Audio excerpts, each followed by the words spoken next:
आप सभी को जय मसीह की। परमेश्वर का धन्यवाद कि परमेश्वर ने आज शाम को हमें एक बार फिर से मौका दिया कि हम लोग परमेश्वर के वचन को हम सुने। परमेश्वर के वचन के द्वारा हम लोग अपने जीवन के अंदर प्रभु की उन आशीषों को पाने के योग्य बन पाते हैं जो आशीष परमेश्वर अपने लोगों को देते हैं। बहुत सी बार हम अपने जीवन के अंदर सफल नहीं हो पा रहे या आशीषें नहीं प्राप्त कर पा रहे। उसके पीछे किसी और को हमें दोष देने की आवश्यकता नहीं है। हमें बहुत ज़रूरत है कि हम अपने आप के अंदर झांकें, देखें कि कहीं मेरी ही कोई कमी के कारण तो ऐसा नहीं है कि मैं सफल नहीं हो पा रहा। बहुत सारे लोग हैं जो अपने आप में आज असफलता का जीवन जी रहे हैं, कामयाबी नहीं मिल रही, उनके काम जो हैं नहीं बन रहे और इसलिए वो एक दूसरे को दोष देते हैं, दूसरे पर दोष लगाते हैं। परंतु परमेश्वर चाहता है कि परमेश्वर के लोग अपने अंदर हम झांक सकें। परमेश्वर का वचन जब हम पढ़ते हैं तो बाइबल के द्वारा हमें बहुत अच्छे तरीके से इन बातों को जानने के लिए मिलता है कि हम क्यों असफल हो रहे हैं, हम क्यों सफल नहीं हो पा रहे हैं, उसके क्या कारण हैं। आपकी असफलता के बहुत सारे कारण हो सकते हैं। अगर आप बाइबल को पढ़ें तो बाइबल बहुत सारी बातें हमें बताती है कि क्यों इंसान आज असफल है, क्यों उसके काम कई बार नहीं बन पाते हैं।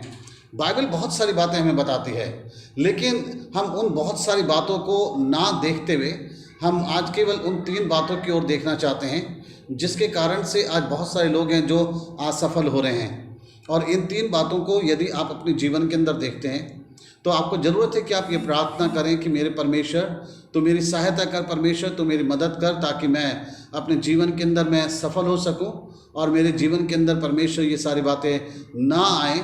मेरे जीवन के अंदर ये जो कमियां हैं, ये सारी बातें हैं जिसके कारण से आज मैं असफल हूँ, उन बातों को परमेश्वर तू मेरे जीवन में से हटा दे। परमेश्वर हमें हिम्मत देंगे, परमेश्वर हमारी मदद करेंगे जिसके कारण से हम अपने जीवन की असफलता के कारण को हटा सकेंगे। आप अपनी ताकत से कुछ नहीं कर सकते, लेकिन आप प्रभु से सामर्थ्य मांगे, प्रभु से कहें, परमेश्वर आपकी मदद करेंगे। बहुत सारी बातें हो सकती हैं शायद जिनको आप अपने जीवन के अंदर नहीं बदल पा रहे हैं, अपनी आदतों को नहीं बदल पा रहे हैं, लेकिन अगर आप परमेश्वर से प्रार्थना करेंगे तो परमेश्वर जो है वो आपकी प्रार्थना को सुनेंगे। हम उन बातों को आज देखना चाहते हैं जिसके कारण से हम असफल होते हैं। पहली चीज़ जो परमेश्वर के वचन के अनुसार जब हम प्रभु के वचन को पढ़ते हैं तो हमें पढ़ने के लिए मिलता है होशे नबी की किताब और उसका 4 अध्याय और उसका 6 वचन। यहाँ पे इस तरीके से लिखा हुआ है, मेरे ज्ञान के ना होने से मेरी प्रजा नष्ट हो गई, तूने मेरे ज्ञान को तुच्छ जाना है, इसलिए मैं तुझे अपना याजक रहने के अयोग्य ठहराऊंगा, इसलिए कि तूने अपने परमेश्वर की व्यवस्था को तज दिया है, मैं भी तेरे बाल बच्चों को छोड़ दूंगा। ये पहली चीज़ है, परमेश्वर की एक शिकायत है। परमेश्वर अपने नबी के द्वारा लोगों तक ये बात पहुंचाने की कोशिश कर रहे हैं कि तुम्हारे जीवन के अंदर क्या कमी है अज्ञानता के कारण। यहाँ लिखा है, मेरे ज्ञान के ना होने से मेरी प्रजा नष्ट हो गई। मेरे लोग जो हैं वो नष्ट हो रहे हैं मेरे ज्ञान के ना होने से। क्या मतलब है इसका? कौन से ज्ञान की बात यहाँ पे करी जा रही है? ये वो ज्ञान की बात करी जा रही है जो ज्ञान हमें परमेश्वर के वचन के अनुसार मिलता है। परमेश्वर का वचन हमें मदद करता है कि हम कैसे अपने जीवन को जिएं, हमें क्या करना है क्या नहीं करना है। परमेश्वर की व्यवस्था हमें बताती है और यहाँ लोगों ने परमेश्वर की व्यवस्था को तज दिया लिखा है, यानी परमेश्वर के कानून को लोगों ने त्याग दिया, छोड़ दिया। और इसलिए परमेश्वर कह रहे हैं कि मैं भी तेरे बाल बच्चों को छोड़ दूंगा। परमेश्वर कह रहे हैं कि अगर तूने मेरी व्यवस्था को, मेरे कायदे कानून को त्याग दिया, छोड़ दिया, मैंने जो जीने का तरीका तुम्हें दिया, नियम दिए, उसको छोड़ दिया, तो मैं भी तुम्हारे साथ अब एक काम करने वाला हूं और वह है कि मैं भी तुम्हारे को छोड़ दूंगा, तुम्हारे बाल बच्चों को मैं छोड़ दूंगा। तुमको मैंने अयोग्य जाना है। मैं तुम्हें बड़ा काम देना चाहता हूँ, बड़ी सेवा देना चाहता हूँ, लेकिन जब तुमने अज्ञानता अपनी दिखाई है, तुमने मेरे ज्ञान को नहीं रखा, मेरे ज्ञान को नहीं जाना, मेरी व्यवस्था को नहीं पालन करा, तो अब मैं यही करने पर हूँ कि मैं तुमको त्याग दूंगा, मैं छोड़ दूंगा। और प्रभु ने कहा है कि मेरे लोग इसलिए नष्ट हो रहे हैं अज्ञानता के कारण। आज बहुत सारे लोगों का जो काम नहीं बन पा रहा है वो इसलिए क्योंकि वो परमेश्वर के वचन के अनुसार अपने जीवन को नहीं चला रहे। वो अपनी ज़िंदगी तो जी रहे हैं, रोज़ उनके सामने एक नया दिन, एक नया मौका होता है कुछ करने का, लेकिन उन्होंने अपने जीवन को उस राह पे नहीं बढ़ाया जिस पे परमेश्वर उनको चलाना चाहते हैं। तो ये पहली चीज़ है कि ये एक पहला कारण है जिसके कारण से हमारे काम नहीं बनते हैं, जब हम परमेश्वर की व्यवस्था के अनुसार अपने जीवन को नहीं चलाते हैं और अज्ञानता हमारे अंदर होती है। परमेश्वर के वचन की बातों को हम नहीं समझते हैं, प्रभु की बातों को हम नहीं समझ पाते। हमें लगता है कि परमेश्वर सब कुछ हमें खोल के साफ साफ बता दे। बहुत सारी परमेश्वर की बातें हैं कि हमें प्रार्थना करके पता चलेगा। यिर्मयाह नबी से परमेश्वर ने कहा, यिर्मयाह 33 अध्याय के 3 वचन के अंदर, कि तुम मुझसे प्रार्थना कर और मैं तुझे बड़ी और कठिन बातें बताऊंगा। परमेश्वर कहते हैं कि तुम मुझसे प्रार्थना कर, मैं तुझे बताऊंगा। हमें परमेश्वर की बातों को समझने की जरूरत है, सीखने की जरूरत है, और उसके बाद हमें परमेश्वर के वचन के अनुसार अपना जीवन जीने के लिए कोशिश करना है। जब हम प्रभु की व्यवस्था के अनुसार जिएंगे तो हमारे काम बनेंगे। परमेश्वर ने यहोशू 1 अध्याय उसके 8 वचन में यही कहा था कि व्यवस्था की पुस्तक तेरे चित्त से कभी ना उतरने पाए, और जो उसमें लिखा है तो उसके अनुसार करने की चौकसी करना, तब तेरे सब काम सफल होंगे। जब हम बाइबल के अनुसार चलते हैं तब हमें सफलता मिलती है। बाइबल हमें ये बता रही है, यहोशू 1:8 में यही लिखा है, तब तेरे सब काम सफल होंगे और तू प्रभावशाली होगा। यदि मैं बाइबल के अनुसार अपने जीवन को नहीं जी रहा, अज्ञानता में जीवन को जी रहा हूँ और मैं बेसुधी में अपने जीवन को जी रहा हूं, तो मैं कैसे सफल हो सकूंगा। ये पहला कारण आज लोग इसलिए असफल हैं क्योंकि वे परमेश्वर के वचन के अनुसार नहीं चलते। दूसरा कारण कि उनका जीवन क्यों असफल है, एक और कारण है, और ये कारण जो मैं बता रहा हूं ये बहुत लोगों की आज कमजोरी हो सकती है। बहुत लोग इसके शिकार हैं, और वो है हमारा अपना आलस, हमारी सुस्ती, हमारी लापरवाही। ये इंसान के ऊपर हावी है। देखिए बाइबल हमें क्या सिखाती है, जब हम पढ़ते हैं नीति वचन की किताब और उसका 10 अध्याय, नीति वचन 10 अध्याय और उसके 4 वचन में प्रभु का वचन कहता है, जो काम में ढिलाई करता है वह निर्धन हो जाता है, परंतु कामकाजी लोग अपने हाथों के द्वारा धनी होते हैं। ये बाइबल हमें सिखा रही है कि जो अपने काम में ढिलाई करता है वो निर्धन होता है, लेकिन कामकाजी लोग जो हैं वो धनी होते हैं।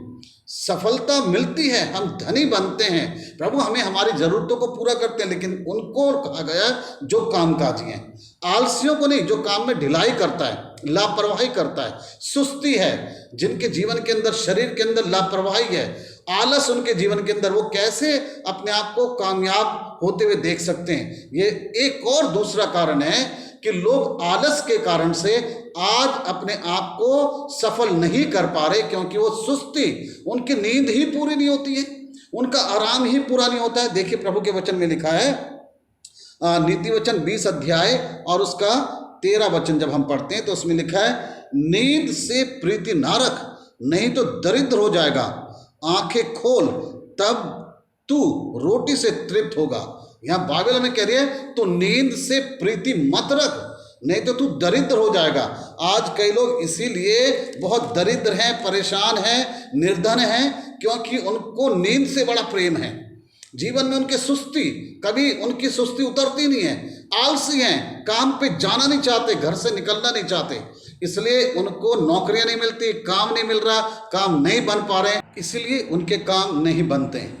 परमेश्वर चाहता है कि हम आलस को छोड़ दें और त्याग दें।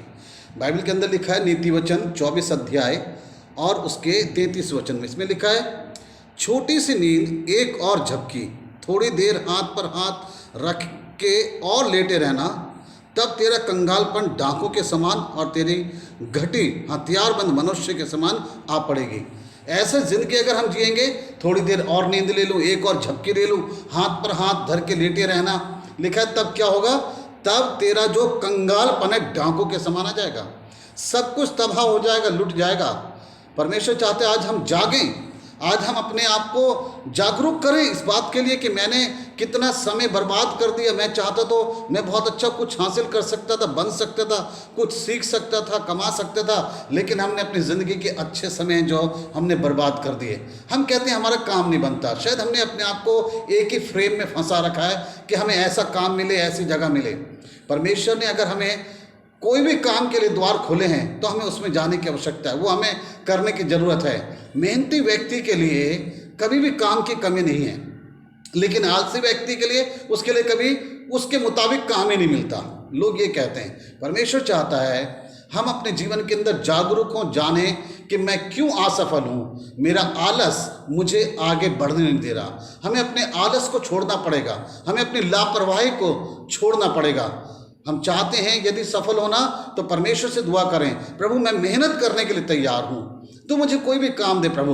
हो सकता है कि वो काम बहुत कठिन है और मेरे अंदर ऐसी ताकत नहीं है, लेकिन प्रभु मैं करने के लिए तैयार हूँ, तो मेरी मदद करना और मैं करूँगा। और बहुत सारे लोग हैं कठिनाई को देखकर भागते हैं और वो करना नहीं चाहते, ऐसा चाहते हैं काम जहाँ पे उनको आराम मिल जाए, जहाँ पे उनको कोई बोले नहीं, रोके नहीं, टोके नहीं, ऐसा चाहते हैं। लेकिन अगर आप मेहनत करने के लिए तैयार हैं, परमेश्वर आपको बहुत सारे मौके देगा, अवसर देगा। आज इस दूसरी चीज़ को जाने, आज इसलिए लोग असफल हैं क्योंकि वो आलस करते हैं। तीसरी एक और चीज़, और वो जो हमें हमारे काम के नहीं बनने देती है, एक और चीज़ जो लोग जिसमें फंसे हुए हैं, वो है हमारा अंधा विश्वास। किस पे? हमारा अंधा विश्वास। क्या कहना चाहती है बाइबल? हमारा अंधा विश्वास। अंधा विश्वास किसी भी इंसान के ऊपर, किसी ने हमें कह दिया है और बस उस पर हमने भरोसा कर लिया कि वो ही हमारे लिए सब कुछ करेगा। और देखिए हम जब पढ़ते हैं कुलुसियों उसका 2 अध्याय और उसका 8वां वचन, यहाँ लिखा है, चौकस रहो कि कोई तुम्हें उस तत्व ज्ञान और व्यर्थ धोखे के द्वारा अपना आहेर ना बना ले, जो मनुष्यों की परंपराओं और संसार की आदि शिक्षा के अनुसार तो है, पर मसीह के अनुसार नहीं। ये तीसरी चीज जिसमें लोग फंस जाते हैं वो है हमारा अंधा विश्वास। हम किसी के ऊपर भी भरोसा करके अपने जीवन की सफलता को सोचते हैं कि अब इसके द्वारा हम कामयाब होंगे, हम सोचते हैं कि हमारा काम अब इसके द्वारा बनेगा, और हम किसी भी इंसान के ऊपर अंधा विश्वास कर लेते हैं कि हमें किसी ने बोला है। और आज ऐसे ही हम लोगों के ऊपर भरोसा कर करके अपना समय बर्बाद करे जा रहे हैं कि मुझसे उसने कहा है, मुझसे उसने कहा कि तुम्हारा काम होगा और मैं तुम्हारे लिए करूँगा। लेकिन अगर हम परमेश्वर के वचन को बहुत अच्छे से पढ़ें तो प्रभु कहना चाहता है इस तरीके से कि श्रापित है वो मनुष्य जो किसी इंसान पर भरोसा करता है, लेकिन धन्य है वो इंसान जो परमेश्वर के ऊपर भरोसा करता है। आज आपके लिए कौन काम करने को तैयार है? कोई इंसान या कोई क्या, या परमेश्वर? परमेश्वर आपके लिए काम करने को तैयार है। परमेश्वर चाहता है उसके लोग उसके ऊपर भरोसा करें। हम अपना अंधा विश्वास जो हमने लोगों के ऊपर कर रखा है, हम उसको हटा दें कि किसी ने मुझसे कहा है, मैंने उसको अपने पेपर दे दिए, मैंने उसको अपने कागज दे दिए, मैंने पैसा भर दिया, मैंने ये कर दिया, लेकिन क्या उसने अभी तक आपके लिए करा? अगर इतनी मेहनत, इतनी लगन से अगर आप प्रार्थना परमेश्वर से कर रहे होते तो परमेश्वर ने आज तक आपके लिए कितने द्वार खोल दिए होते। याद रखें, आज इसलिए लोगों के काम नहीं बन रहे, लोग सफल नहीं हो रहे, क्योंकि वो इंसानों के ऊपर अंधा विश्वास करते हैं। लोग झूठ बोलकर, फरेब में फंसाकर हमारा समय बर्बाद कर देते हैं, हमारा टाइम गंवा देते हैं, हमारा समय बहुत लोग बर्बाद करते हैं। और परमेश्वर का वचन कह रहा है तुम चौकस रहो, सावधान रहो, कोई तुम्हें उस तत्व ज्ञान और व्यर्थ बातों से तुम्हें आहेर ना कर ले। व्यर्थ बात, झूठी बातें कोई तुम्हें बहका ना ले, इसलिए तुम सावधान रहो। ना जाने क्या क्या शिक्षाएं आज लोग बोल देते हैं, क्या क्या बातें बोल देते हैं, हम उनके ऊपर कई बार भरोसा करने लग जाते हैं। जरूरत है कि हमें परमेश्वर के ऊपर विश्वास करना है। हमारे लिए परमेश्वर ही है जो सब कुछ हमारे लिए पूरा करेंगे। 3 बातें मैंने बताया है।